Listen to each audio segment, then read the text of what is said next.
This week the title for the week's technique is maintaining top pins. So realistically, just a bit of theory is if I get to a top position, like I am here with my trusty UK Evan, is I don't really want to get onto a bottom position because it's hard. You know, obviously if I'm on the top, I've got gravity working on my side. So I really started with this idea of not really worrying about if I get back into half guard or back into quarter guard, because it can be hard for a wrestling sort of style dude to stand up from a quarter guard or a half guard. So my goal is the back, but my thought process is I don't even care whether he makes me go back to quarter guard or half guard. As long as I stay on the top and maintain a really good balance, I'm fine. So we'll just kind of work from half guard out to quarter guard in the side control enough to take him back. So when I'm here, when I get this first, I'll just leave this top knee out of the process for now, just because there's too much else to explain. If I'm here, I'm not really at like a 90 degrees, and I'm not really at like lined up with his spine. I'm at this kind of like weird 45-ish kind of an angle. Now obviously he's on his side, and he's like trying to create his space and that sort of stuff. So this top frame is kind of like one of the first ones, especially when you start to get past here. This can be a bit of an issue. They can stuff your head that way, they can be starting to push your head over this way. So what I like to do is keep my knees pinched together and kind of drop my hip over towards this way. The reason I'm doing that is because it makes it hard for him to attack this leg. Now I'm facing here, so now I can be fairly basic.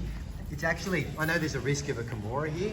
I actually prefer that. We're not going to get into that now, but if they go for a Kimura, it makes it a lot easier for me to get cross face. You don't have to worry about it now. But I'm just looking to grab a hold of this here. Now what we're not going to do for now, but this actually makes it great, is if he's really like pushing on my face and stuff and really keeping me away, I stay holding there and I just hit his elbow and I can put my head behind here like this.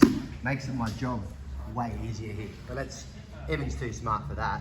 So what I probably have to do is maintain here, and as he starts to push, I've just got to kind of push over the top, hold on, and use my toes and hip and drive him flat. And I'm just kind of putting my hand flat on the mat.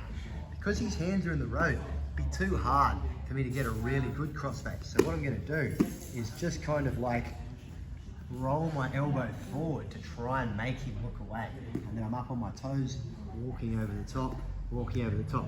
Once his head starts to face away, now I'm good. I can put my head here on the ground and I'll get my toes and walk my hips high, still with my knees pinched, and walk my legs all the way around till his knees and hips fall over this way. If he's being tricky with his legs there, I'll just push this knee down and take that knee through, put it on the ground here like this. Then I can bring my other knee up on the other side, and I'm basically in a 3/4 style mount position. We're going to assume that he's just hanging on for dear life and he won't let us get to mount, which is cool.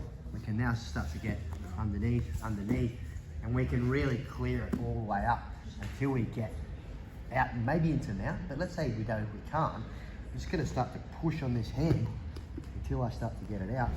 My hands climb over the top and I'm going to punch it all the way down. I'll still stay holding this here. Now it's great. If this arm's up here like this, we can literally start to attack in all sorts of different ways. But we're going to assume he's just way too savvy for that. So he's brought his hand in there, so we're just going to punch it down. But look now, because that hand's there, this hand can let go, and I slide it underneath along my own thigh, grab hold of my own wrist and squeeze my hands together, bring that knee up to the top of his head, and then sit back. And I can pull him all the way over. And now that foot has become a hook, and I've got a nice little back attack. And because it's Evan, give him a little bit, really. That is.